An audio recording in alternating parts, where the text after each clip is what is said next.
Hello, everyone, and welcome to the Mountainside Podcast. This episode is being recorded in Northern California. We're spending some time in the Bay Area, and I was able to catch up with a very good friend of mine who I hadn't seen in some time since this pandemic started. Our guest for this episode is Justin T. Freeman. He's a musician and songwriter who's been putting out some incredible music, and it was just great to sit down with Justin. He's a great guy, total salt of the earth dude, and it is always a pleasure to be around. I had a great time hanging out with Justin and listening to some of his new tracks he's been putting out since this pandemic started. Normally, I see Justin once or twice a year, and we really haven't had a chance this year with everything going on to hang out. What a great guy to hang out with. I hope you enjoy our conversation.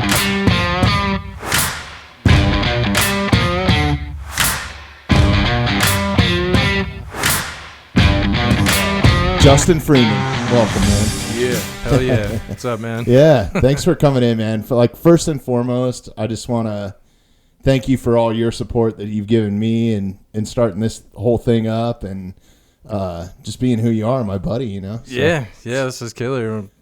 Just hang out like we do, man. Yeah, no, it's great. It's good to see you. It's a little strange being in a big city, you know, because I've been in the mountains and I haven't really traveled since like March, right? And then you come into San Francisco where we're at now, and it's just a different world than what we're used to. I mean, there's a lot less shit and needles on the streets, but a little bit less, yeah.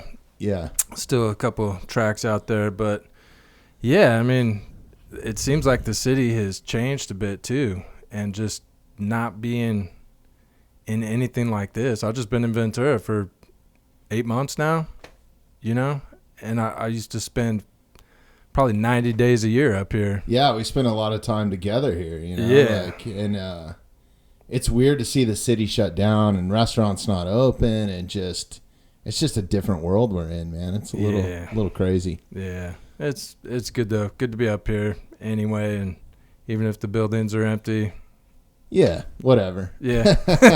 It's good to get out for a minute. It's great to see you too, by the way, man. So it's been a long minute. Like, normally we see each other a couple times a year, and lately this year it's been once, really. Yeah. Well, twice, kind of. Yeah, kind of. Once or twice, but yeah. But short-lived, you know, so. Good to hang and good to do this, man. Yeah, man, it's good to be back at it. So, what the fuck have you been up to, man? I mean, I know your whole life has been kind of flipped up down. You're a production guy, and I know you've been making music like crazy. That's opened some doors, but... Yeah. So, I mean, this thing hit people like us hard, man. It was a slap in the face. I mean, I think my last gig was in March, maybe the end of February. And I had a couple months off before that when we were here last December. So really hadn't gigged a whole lot this year at all. Yeah, and just to clear it up for our listeners that don't know, gigging is, you know, live entertainment.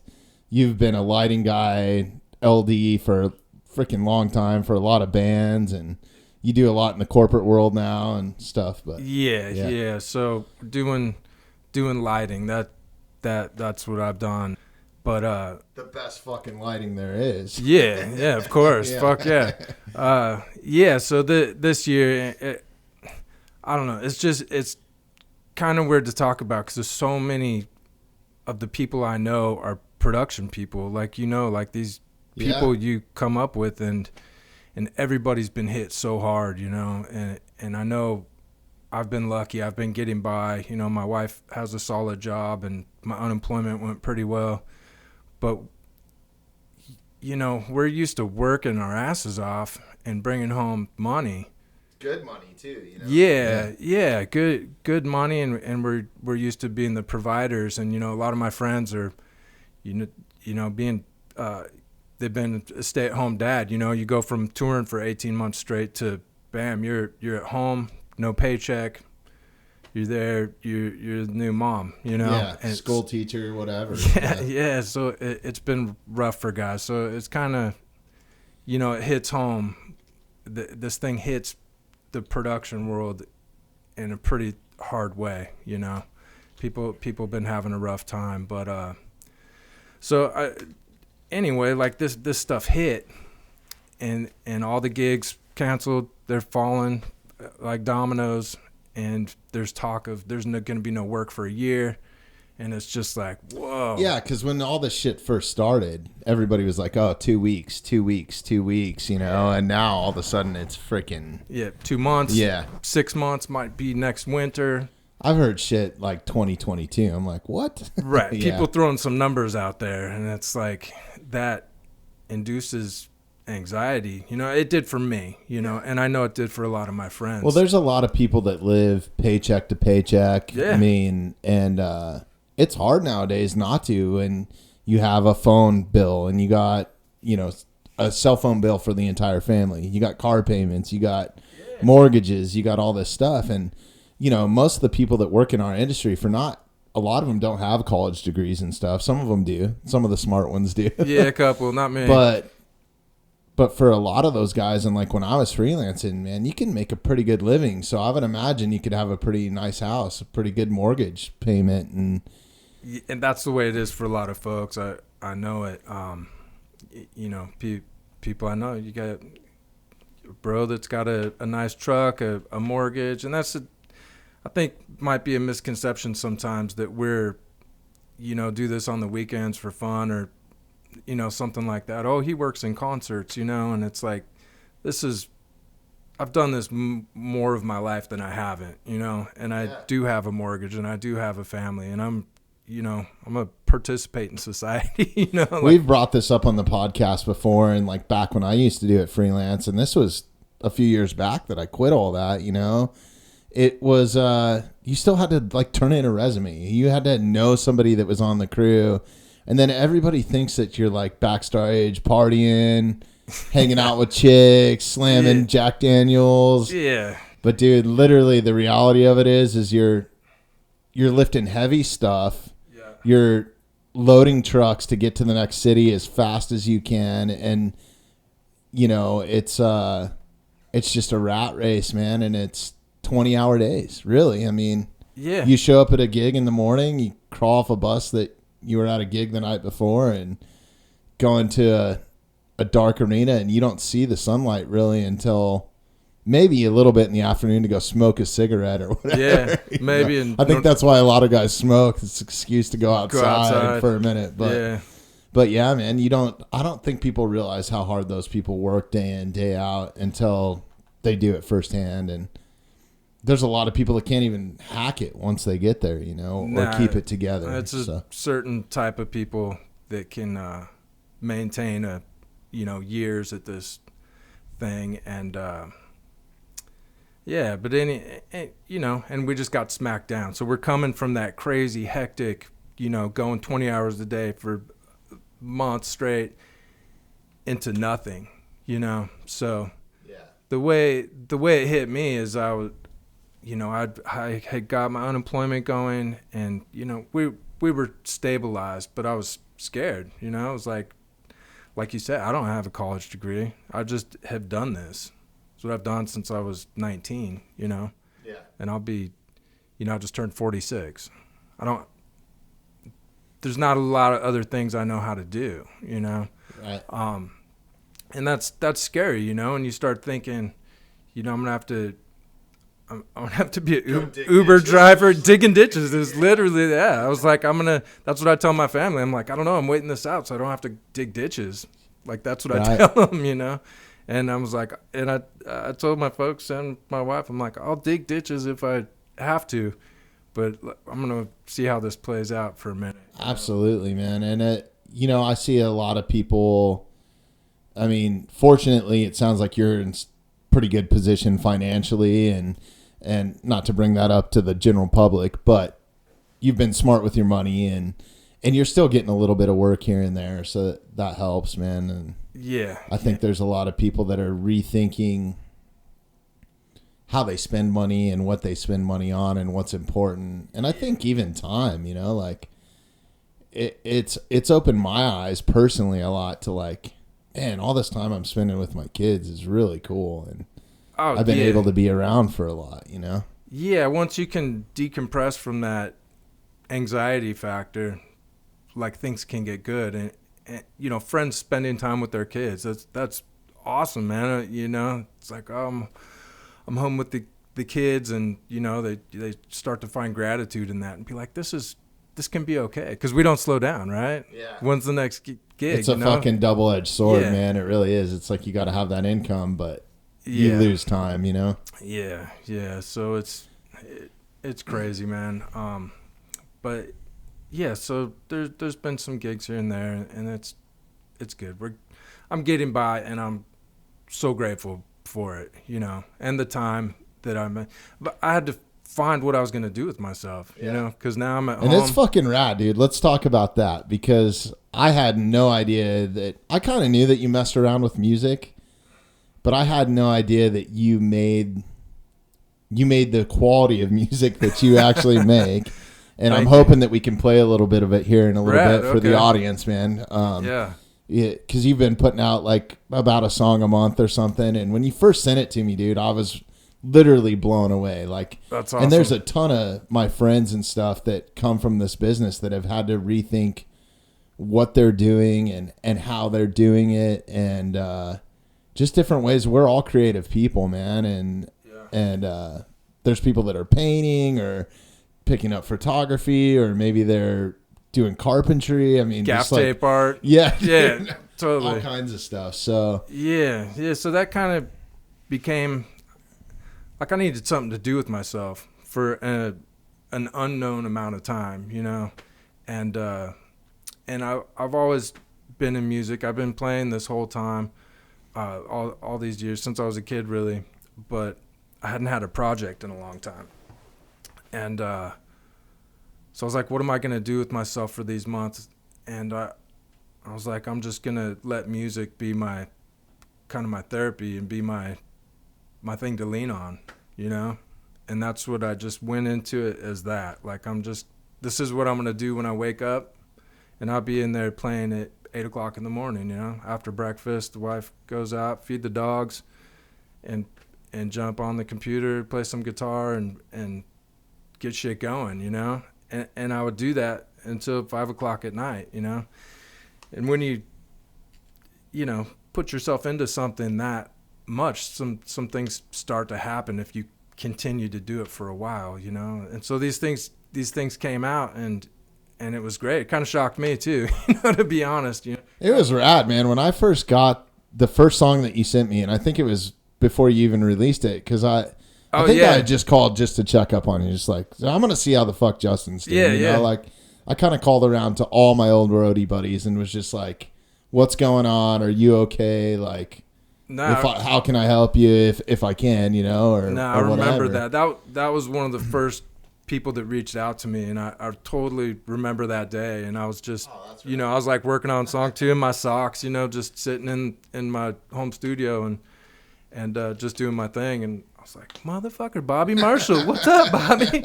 No way. So that's cool that you're checking in on people. That was, because I had to, man. I'm a people person, and for anybody that knows me, man, I was just like, if you're my homie, it's ride or die. You know what I mean? Like, I was never been a gangster, but if I was, it's ride or die. Yeah. Yeah, that was rad. When you sent me that, you were like, well, I'm working on music, and you're like, I'll send you the track. And I was like, oh, cool, man. Like, and I've heard that from other people, and so,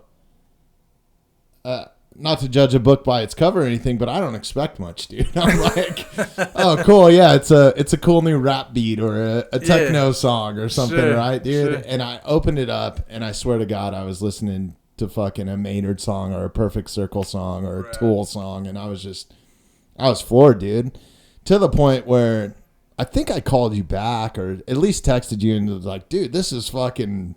Yeah. I'm rocking this shit, dude. I've been rocking it for 3 days. Yeah, so. yeah. You told me you were playing it and stuff, and I was like, you were probably the first person to hear it outside of my wife, Like, really? Yeah, I think so, because it was just in my computer, It just kind of started wrapping up. I don't think I've mastered it or anything yet, and I was like, okay, well, this guy called me. Maybe I'll send it to him and see and what was thinks. It? The name of that song is Surrender? Surrender, yeah. Okay, cool, yep. Yeah, that was the first song I did. It took me way too long. I spent a lot of time on it.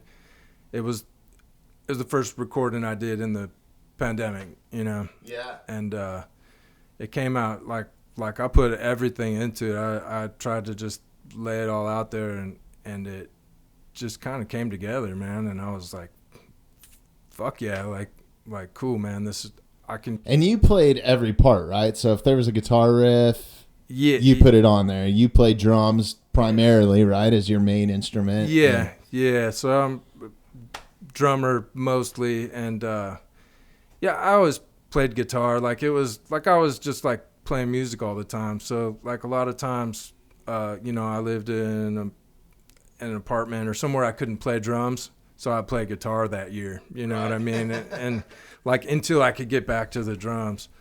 But you know, this time I got to like sit down with the guitar and be like, let me dial this in a little bit, you know, and get some stuff on that song. But yeah, that one was all me, and I think it's one of the better tunes. I'm happy with how it came out. I'll be honest with you, it's probably, out of all the stuff that I've heard from you, it's one of my favorites for sure. Like I like it all. Yeah. But like that one, just I'm a big fan of instrumental music to begin with. So that's I love hearing that, you know.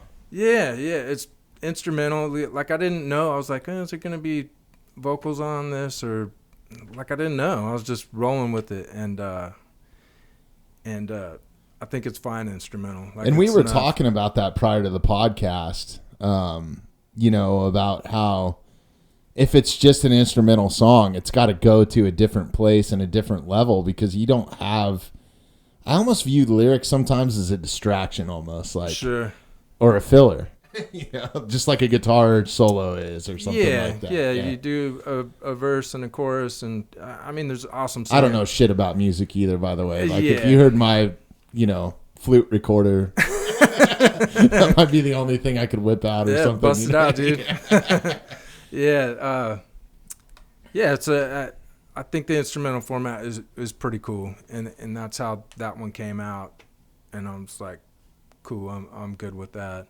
But I did have some lyrical ideas and stuff for some of the other songs, and I don't sing. I don't sing, and I don't play shredder guitar. Like it's just two things that I don't do. So I found some people to fill in the gaps. And that's on your most recent song that you just put out, which is Diesel, right? It just came out a few days ago or last week. Yeah, that one just came out, and I found a shredder guitar to do that, and a guy that could do some cool vocals for it, and another friend of mine, Phil K, another lighting guy, is a brilliant songwriter and singer. Shout out to Phil, huh? Yeah. Phil, and even a side note from there, we're doing a project called Altered Zen, and I'm playing drums on that, and I'm mixing the music, but it's all like Phil's brainchild. He's singing guitar and bass, and then I'm playing drums on that.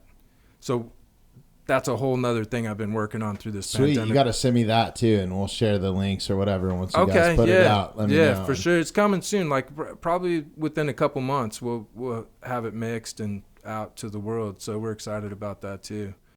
I'm a fan. So, and you know, keep making your music, man, because I want to keep hearing it. So yeah, I will. One a month, dude. That's it's my good goal. enough that I have a Tool playlist that's like a Perfect Circle and Tool, and then what's the other? I'm drawing a fucking blank right now. What's the other? The other Pussifer, yeah. Yeah, like Pussifer, but now Justin T. Freeman's right in there, dude. It's crazy, dude. I can't believe That's it. cool. It pops up on, on Napster or something. It's like it's a trip, but That's cool. I'm psyched about it. That's really awesome. So the new song, though, let's talk about like when you wrote the lyrics for that, or when you collaborated with whoever sang it to write the lyrics. It was kind of your brainchild, right? Yeah. And if you go and actually listen to the lyrics, it's about road guys, man. And that's it. Yeah. Yeah, that's the whole thing. So like Surrender came out, and I was like having this big emotional fucking right at the beginning of the pandemic. Like I'm surrendering to the situation of what's happening, because I'm not going to lose sleep over shit I can't control. I can't control a virus. I'm surrendering, right? So that's what that song's about. And then, like, a month into the pandemic, my fucking dog dies, right? Like, he passed away. We had to put him down. I had no idea. I didn't even know that. He was my guy. We found him out in the ghetto outside of Ed and Ted's lighting shop in Oxnard. He was walking around at lunchtime and shit, all tore up. Stray dog. Yeah, so we pulled him in. We had him for a good 13 years or something. But anyway, so that happens, and it's like pandemic, lose your job, dog dies. So anyway, I wrote another song called Dog Room, right, which was about that. So I'm processing all this shit that's going on, you know? So, like, I'm surrendering. I got this song Dog Room. It's about my dog. It's fucked up, terrible, sad song. You should read it and have a cry about it. But so like it's real. I'm a big dog fan, man, and you know it'll fuck you up.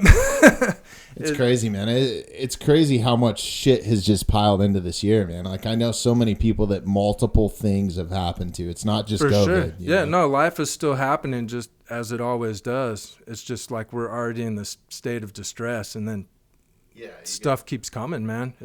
Life ain't gonna stop, you know. It keeps going. So I had that. So I'm kind of. So is that song published or? It is, yeah. You can see it on the website, and I did that song with the great singer called Alice Ray. She UK singer. She's super good, and she worked with me on that. She actually did 2 songs with me, and they came out great too. Kind of a different genre, you know, like. It doesn't sound like too. It's a different. Well, yeah, it thing. Shouldn't be, man. It's about your dog that's right. passed away.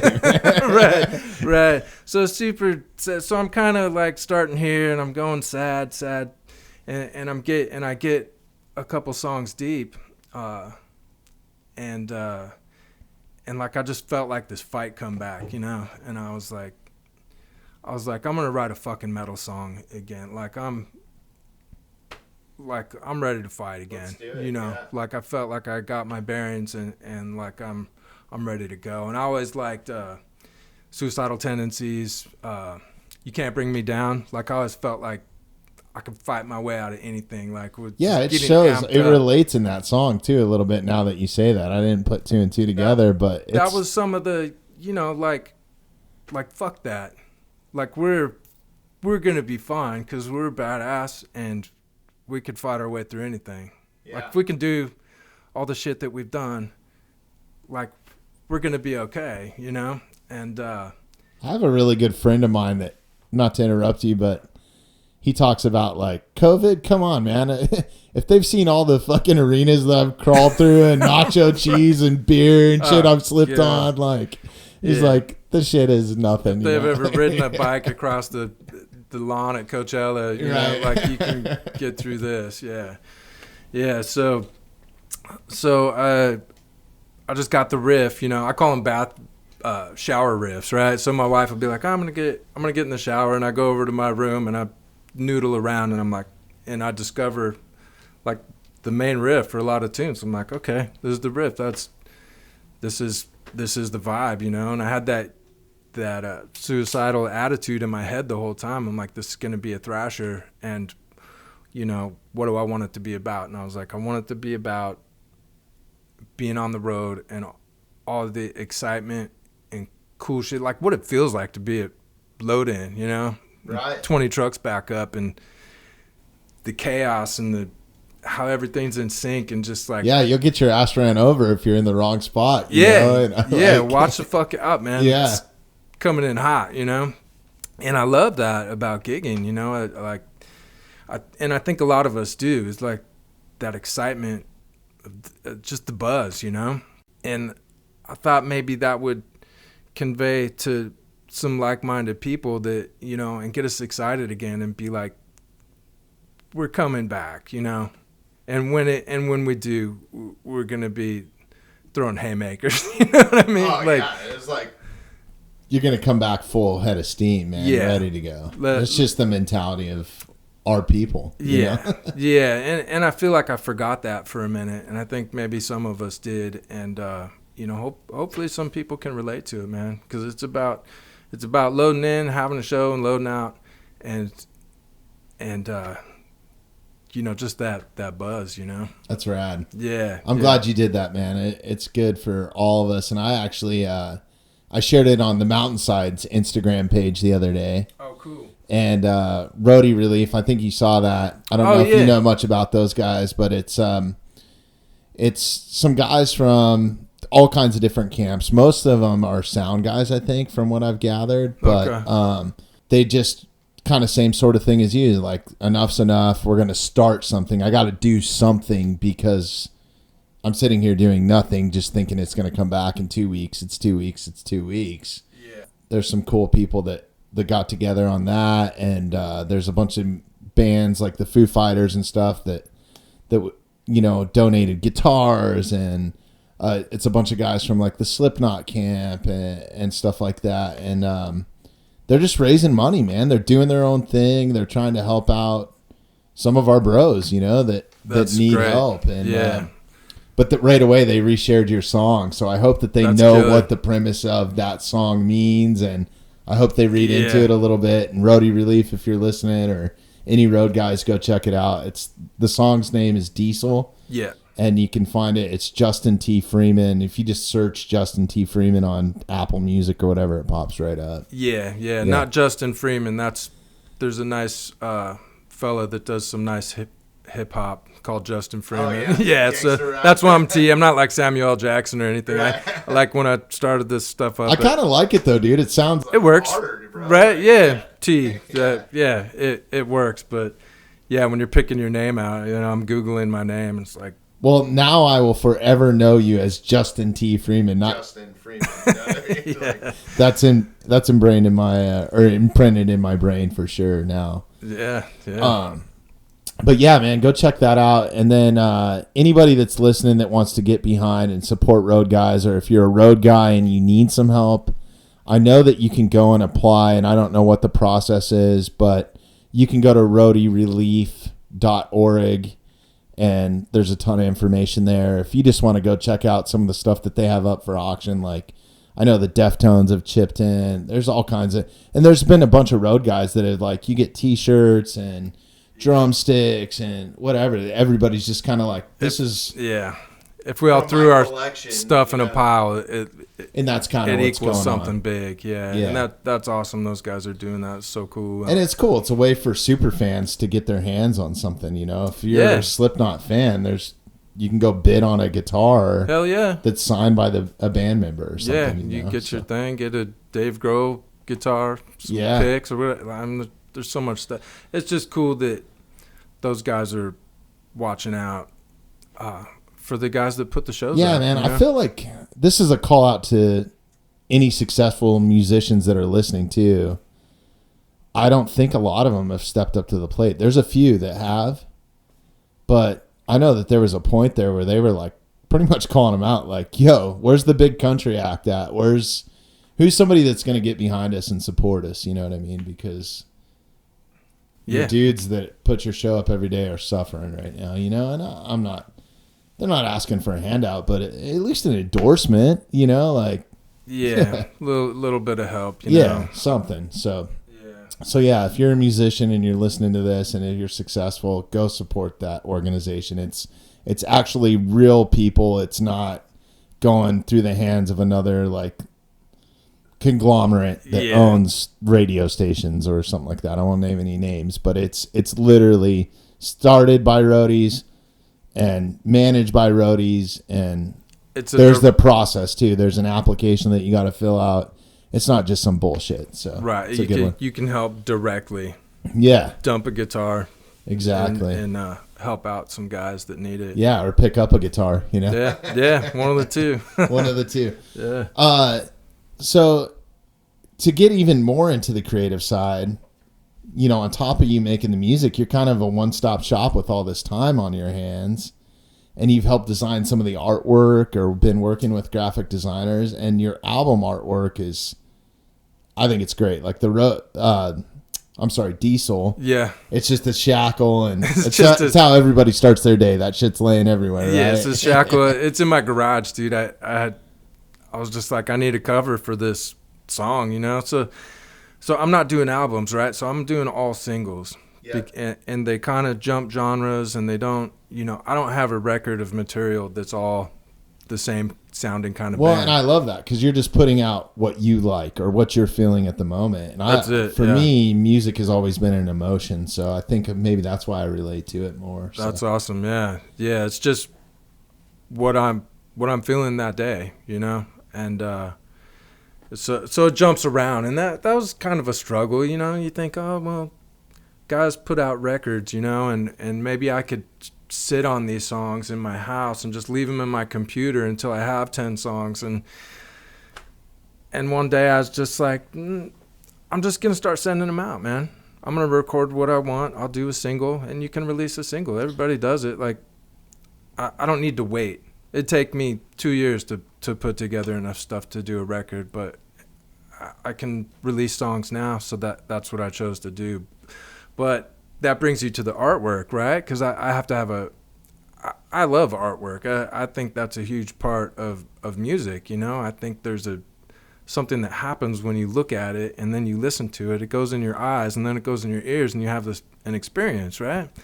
So, I mean, that's how we used to buy albums as kids. You and I have talked about this before. You go and flip through the thing, and if there's a nun holding a knife about to stab a child, you're like, that looks cool. It's great. Yeah. Suicidal Tendencies. Yeah. Join the Army, man. It's like one of my first tapes that I bought as a kid, just like I didn't know who they were, and I bought it because of the picture. I think a lot of us have that story. It's rad. So artwork is important, I think, in music, and in the streaming age, it seems like it's become a little less important. People don't have as many records these days and CDs and stuff like that. But I still think it's an important element. And I have a ton of fun with it because I have these ideas,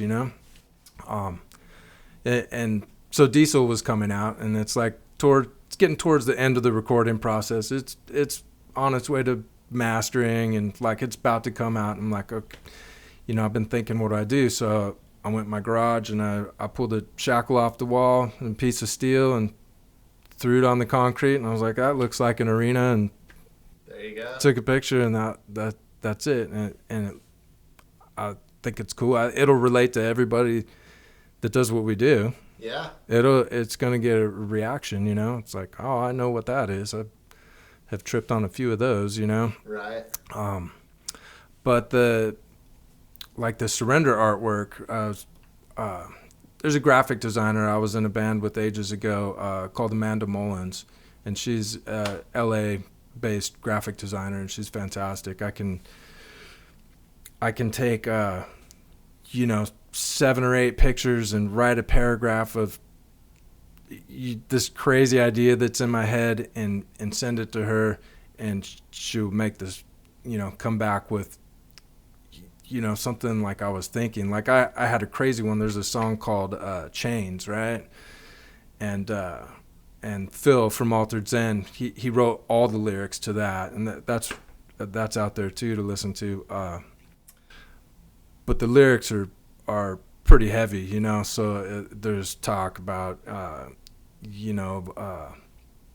mushroom clouds and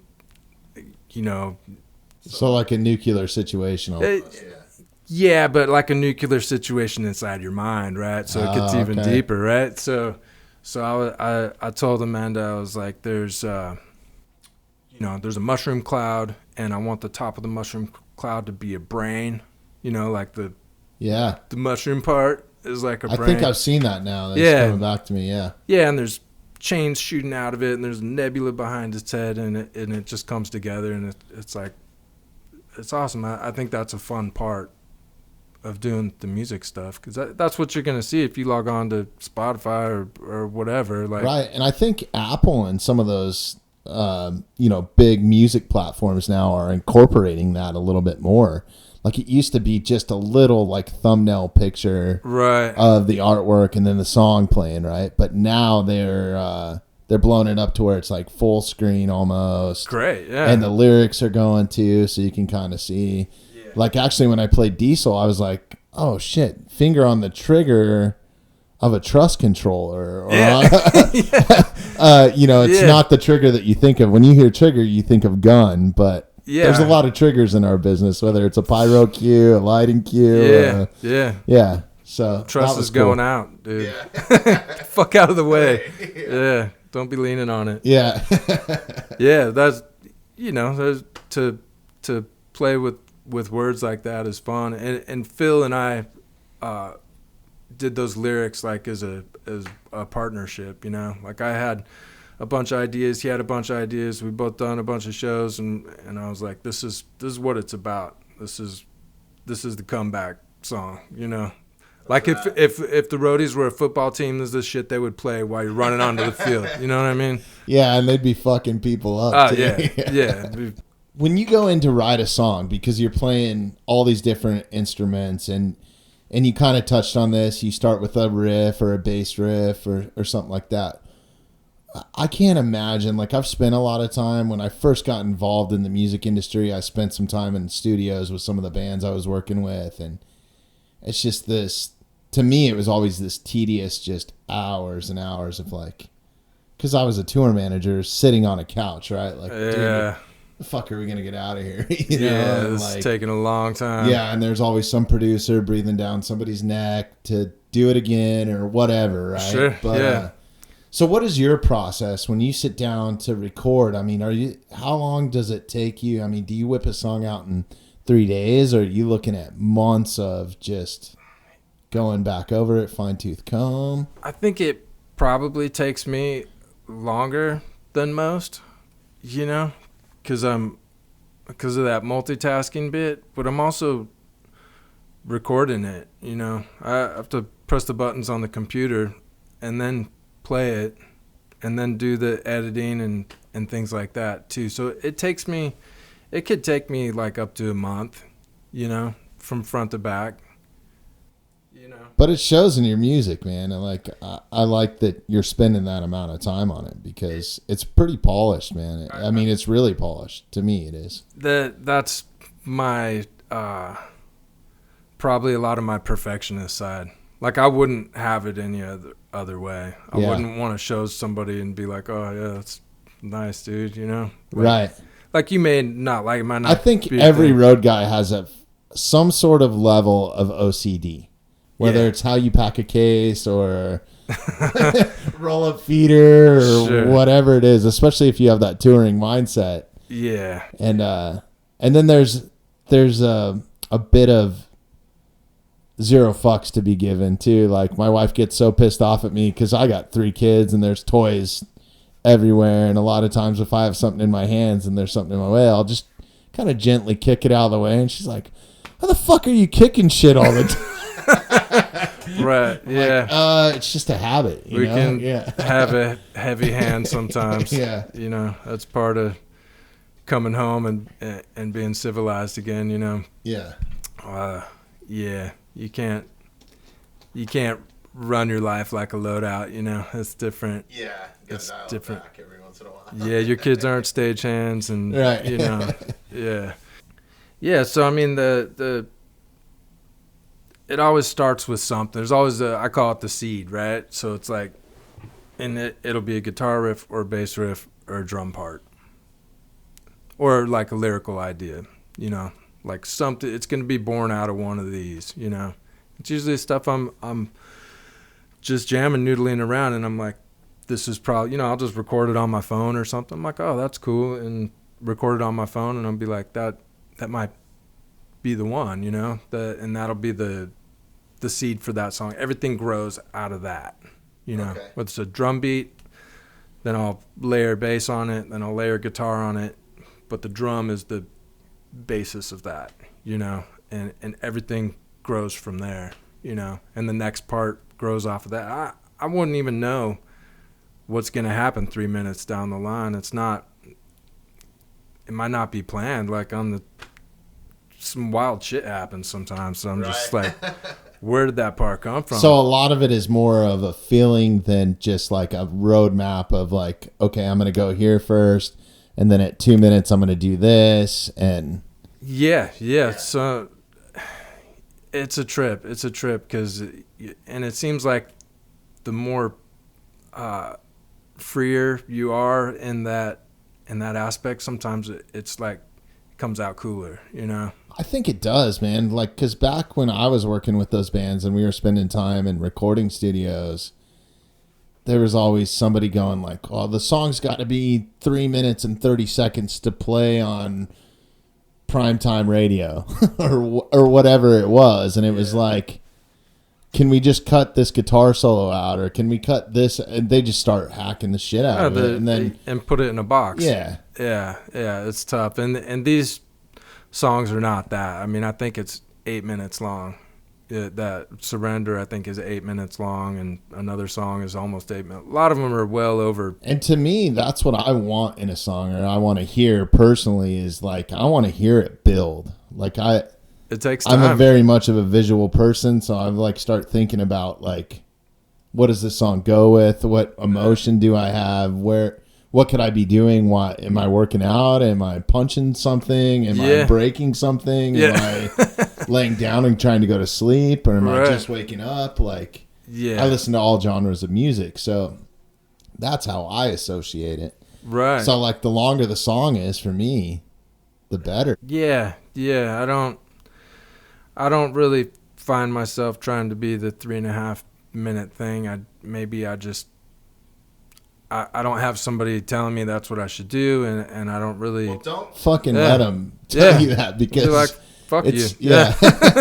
It's too cookie cutter, man, and it's just like, it's this force fed bullshit that we've all seen, and you know, there's enough of that. I think there's dudes back there chopping songs and cutting songs up to make it good for whatever they think is good, you know, and then the artist doesn't really have a say in it. And I think you're better off just riding your own road.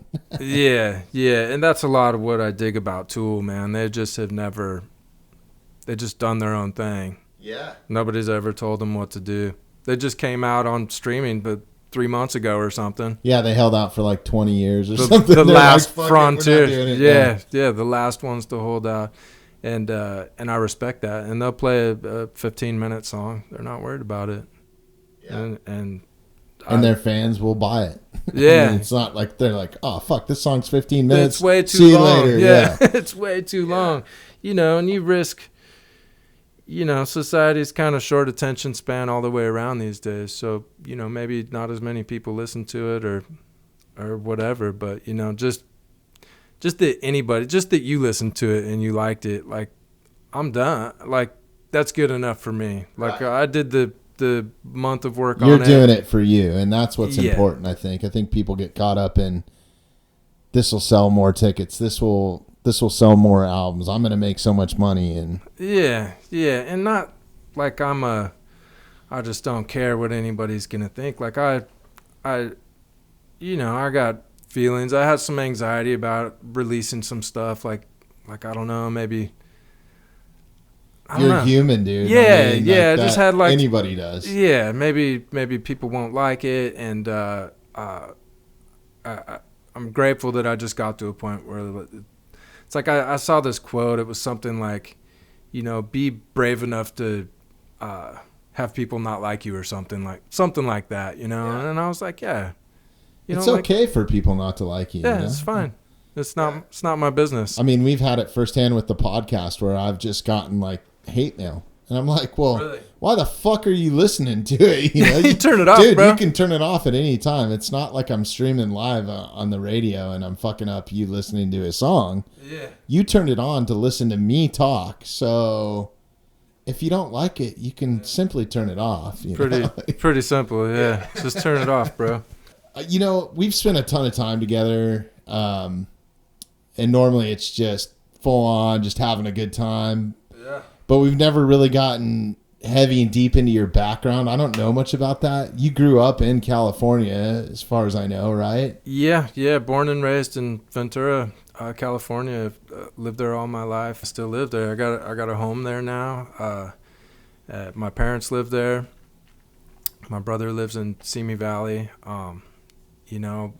Did your parents grow up in Ventura too? No. My parents had moved there. You know, they'd come from different parts of the country and moved there before I was born. You know, and before my brother was born. So they've been there a long time, you know. It's pretty rare to be from Ventura for that long, right? Because, I mean, Yeah. it's kind of on the outskirts of the suburbs of LA, really. I mean, it's It's like it's pretty far out there. close enough but far enough away, you know. But a great beach community. Awesome surf, right? If you're a surfer. Yeah, cool place to grow up. A lot of skating and surfing. I was a skater. I just skated my life away when I was a kid.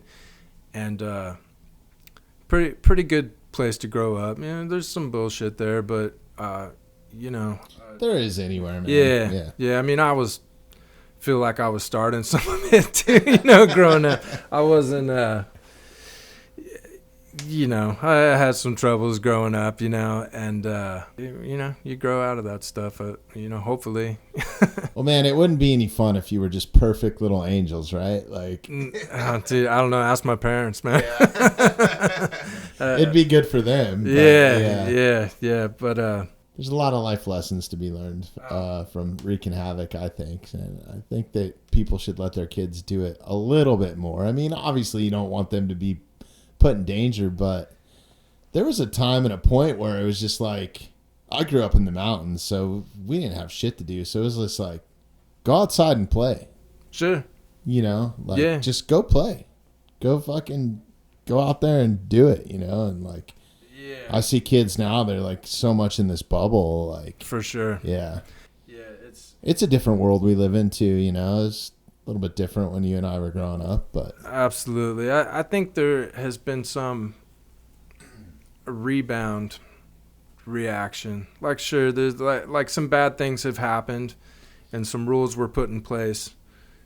But like now we're so far over the line, you know, like kids, I see a kid ride a bike through the neighborhood. I'm like, oh, damn, there's a kid on the bike. Yeah, you know, like you never see it, you know, not as much, you know, and I miss seeing that. I love it when kids are playing outside. It's cool. My neighbors' kids play outside, but I remember when the streets used to be filled with, like, that's how you would make friends. You jump on your board or on your bike and roll through the neighborhood, you know, like, hey, where do you live? You know, yeah, you couldn't wanna talk ride to bikes somebody or on what? your Nintendo playing Duck Hunt. No, you had to do it out front. Yeah, it had to go down in the neighborhood, and that, you know, it's a cool way to grow up, and I'm glad I did. You know, I feel for the kids have a lot different challenges. Oh, big these time. days with technology and stuff, Especially with social media, because like they can't get away from it, you know. So if they're bullied at school, they're going to be bullied at home. They're going to be bullied on whatever platform that they're on, you know. So I think that's a big deal. It's pretty tragic how that played, how some of that stuff is playing out. You know, Right. for all the good stuff that technology has brought us, you know, this worldwide community, and you know, we have all this information at our fingertips. Everything good that's happened has the other side of the coin. Yeah. You know, in my opinion. And having your bros or like that little sense of community, I think, is huge too with your friends. Like, this is what we do. We skate. Yeah. You know, like, That's it. we skate hard or you know, we climb mountains. We're rock climbers. We're mountain bikers, whatever that is. I think that you should let your kids have that sense of community. And let them go do it on their own, because they're not going to do it with a parent standing over their shoulder, probably, you know. Like, Right. There's something. I mean, there's some reason behind it, but like, give them some responsibility too. Like, you better fucking meet me here at this time, Yeah. or you're in deep shit. Street lights come on. Yeah, exactly. Rolling back. Yeah. Yeah, for sure. Yeah. Do you still skate?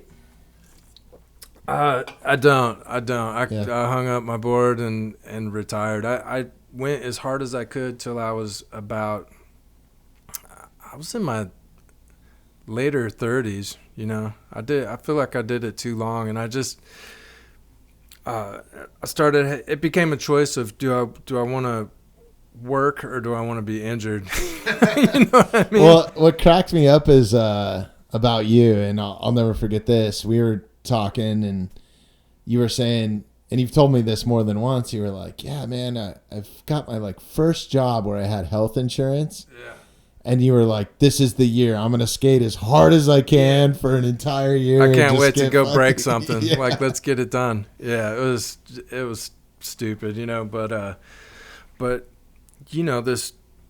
I skated as a kid coming up, all as a teenager, and then there's a couple years where I was doing some other stuff, and then late 20s, early 30s, like people started building skate parks, and that was real interesting to me, and I came back and kind of had this second wave, and skating parks was a lot different than skating the curbs out in front of the grocery store. Totally, and getting chased by the cops or whatever else, right? Which is all awesome in its own right. Like that. I absolutely loved that about skating. It was just like you against everybody. Nobody liked you. Nobody wanted you skating in front of their shop. Punk rock thing back then. It was associated with punk rock for sure. Yeah, we're listening to punk rock and we're skating, we're thrashing shit, and we're gonna jump off your stairs. And nobody liked you. It wasn't the popular thing. No, they're chasing you with brooms and calling the cops. It was before all the no skateboarding signs and. You're right. Like I feel like I was a part of bringing those signs into the world. You know what I mean? Like for sure, I feel like I was a little piece of that. And you had to go clean, sidewalk paint off your board at night so it wasn't layered on there and shit. Like just super good times. But then things changed. I guess that was the late '80s and then people started suing everybody. My kid. Got a concussion in your driveway, so I'm gonna sue you and your as soon as the lawyers and your get driveway. Involved, yeah. Then all these other things start happening. Like you didn't see the sign? It yeah, says no skating. Yeah, dude, you had a concussion in the wrong place, man. Right. And that a lot of that's personal responsibility. It's my body. I'm doing this. If I get a concussion, it's on me, and I think it is. You're making your own choices. It's not the driveway's fault. Can't sue a fucking driveway, like none of that ever made sense to me. But through all that, they kind of chased all the skaters out of everything. Can't skate here, no skateboarding, anywhere. It's like, well, where are you gonna go? And then the cities kind of slowly were like, well, we'll build a skate park, and then then we can just contain them in this park, Right. But they weren't ready for the punk rock that was coming at them. When they opened the park, I remember getting chased out of parks. They'd put a park ranger in there or something and be like, "You don't have elbow pads on." That's what trips me out about the skate parks here. I took my kid. We would spend a few weeks out of the summer because my wife still comes back to California and teaches these ballet intensive classes and stuff. And so my son doesn't have anything to do. And normally I was on the road or something, so I'd always kind of come in at the end, but. We would send him to a skateboard camp. Oh, right. And then when I was around, I would take him afterwards. We'd go skate the beach or whatever. But he got bored with that because he was learning how to drop in on quarter pipes and shit. I was like, well, I'll take you to skate parks. I'm not going to skate with you probably. But he was super into it, so. That's rad. And we would show up and there was like a park guy that made you sign in and all this shit. And like. That ain't punk rock, dude. Yeah. He's like a skate park monitor. He's like, okay, leave your spray paint back there or whatever, Nah, so, dude, I'd rather there be, I'd rather it be spray painted with, Right. It's kind of part of the culture, I guess. Yeah. And for us anyways. Now there's like kids in button-up polo shirts skating and it's been they're badass. But come on, dude. Like it's separated by a generation now. Yeah. And that's right. People are super killer at skating now. It's cool to see. But yeah, that was kind of the response to, you could have these kids in the street or you could have them at the park. So they started building parks and I started being attracted to that. And they built Skate Street in Ventura, massive wooden skate park inside a warehouse. And me and a couple buddies were like, this is the spot, like this is where I'm going to break my arm, Yeah. And I mean, they had legitimate like half pipes, right? Full on vert ramp, over vert wall, all kinds of stuff to launch off of. And it was pretty heavy at first getting used to that kind of stuff. But that wasn't shit compared to where I was growing up. I grew up in the mountains, so we just had to find any sort of asphalt, and the asphalt's fucked up because all winter long, it gets snow on ice and plow trucks go over it, and then it freezes and it cracks the asphalt. So you had to dude, it was dangerous, man. You had to watch out for fucking rocks. Yeah, dude, you get that stuff mashed in your palms. And you would literally show up at like 11 o'clock at night to go skate a grocery store parking lot. Right. Yeah. Good luck finding a rail someplace. So kids out there have got to be really glad to have a skate park. Oh, yeah, it's awesome. And the skate parks that are there now, if you ever come to visit, man, I got to take you to some of them. There's just these epic mountain views. And oh, dude, Colorado, like, right? God, I wish I had this when I was a kid. You know? Yeah. Yeah. Probably would have been in a lot less trouble. Yeah. Or more trouble, maybe. Yeah, who knows, man. But yeah, I can't imagine growing up in Ventura when you did. Like when I came to Southern California, it was much later in my life, and if I would have been here during that punk rock era or something like that, it would have been awesome. I would have been in my heyday. I probably would be incarcerated right now. Yeah, it's come very close a few times. It's a great place to grow up, man. I haven't found, I've been a lot of places. I haven't found another place I'd be like, I'd live here forever. I don't think I'd change it. It's home. Yeah. It's always home when I get there. That's how I feel about Colorado. Maybe it's just something about growing up where you did. And sure. It's what you know, like it like the back of your hand. Like that's why I'm so comfortable there, and I wouldn't change it now, Yeah. I still get lost, man. It's a pretty small city, but something about the way I drive, like I just take whatever street is next. You know what I mean? I'm pretty casual about going to the grocery store or whatever. My wife will tease me. She's like, "Oh, this is the long way," and right. I'm like, "Oh, I'm taking the scenic route," But I tell her I've only lived here for 46 years, Like I haven't got it. I haven't figured it all out. No. I'm just casual driver, I guess. I don't know. Yeah. You're just Justin T. Freeman. That's man. right. So what's next for you, man?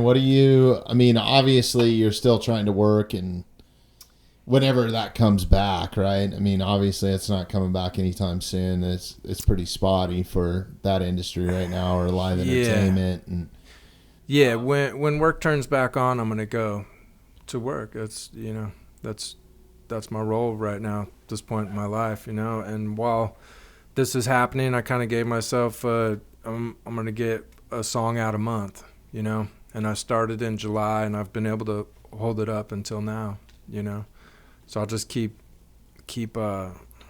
recording, keep writing, just as long as I can, That's awesome, man. I think that you should keep doing it because I like hearing it. So hell yeah, you got at least one fan. Yeah, dude. That's all it takes, man. That's enough payment for me for sure. Awesome. Yeah.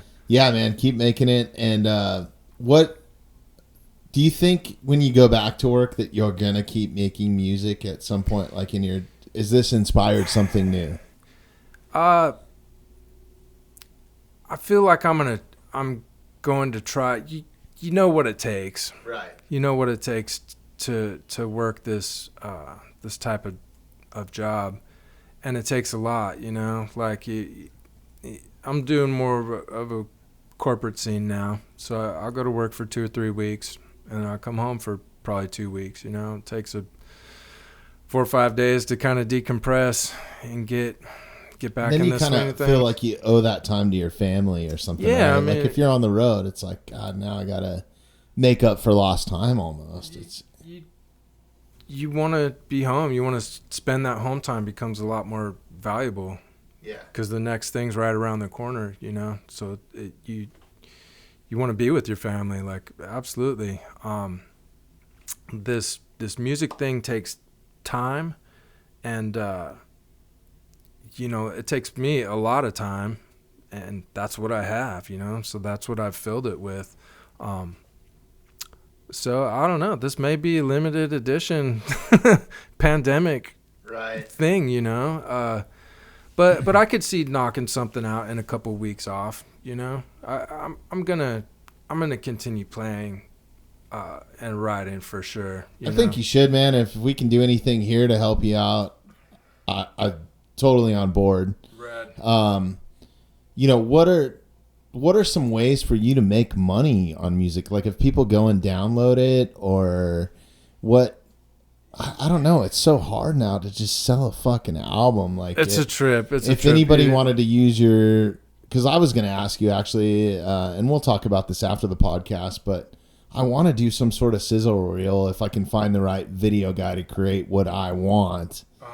And I'd love to do it to one of your songs. Yeah. You know, like, so is there some sort of licensing deal? Like if people want to make their own video or use it someplace for, absolutely, like I bought the rights to the podcast intro song and stuff like that, right? Right, yeah. That shit's not cheap, you know. Like I would imagine you could do something with it there. Yeah, so you could so I've have all this through a publisher, right? So a publisher has access to this music and they have access to collect money for that music.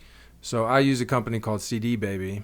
Yeah. And you can go to their website and search for me, and you can license the music through there. You know, I haven't done that yet, but you know, hopefully it'll end up in a video. And I would of some imagine kind. people that make like action sports films, or you know, you kind of want some sort of new music. You don't want to listen to the same old bullshit that everybody else does, right? Yeah, there's a lot of very average stuff I've seen and in videos. it's a lot more expensive to pay for those licensing deals for a lot of that music too, as to where somebody like yourself, you know. Yeah, hit me up. Yeah. I'll give you a deal, dude. Okay, cool. First one half off, man. Well, if I get any skiers or rock climbers in or something like that, Fuck yeah. I'll spread it out. And, Dude, that'd be a you know, just like that'd be a major win for me. You know, not a win, but like that would be a satisfying thing to have it on a video or something. It's just like with my friend thinking my song's cool. You know, Yeah, man. like it Well, what I want to do right now, if we can take 30 seconds, you brought us a couple different clips of songs, sure. and we're gonna listen to one, man. We're gonna play it for the audience, and then Rad. we'll jump back in here in just a minute after you guys listen to this. What song do you want to play? And what did I know you sent me a few, but Yeah. we'll do whatever one you want. If you want to do Diesel or Surrender, yeah, Jam, or whatever. one of the there was a couple Surrender clips, right? Yeah, just throw one of those, man. We'll see which clip it ends up on. right. Check it out. All right, man. Everybody listen up. If you want to get this music, it's all downloadable right now. You can go check it out. And if you like it, share it with somebody, man. Help Justin out, you know? Yeah, please share it if you think somebody might dig it. Cool.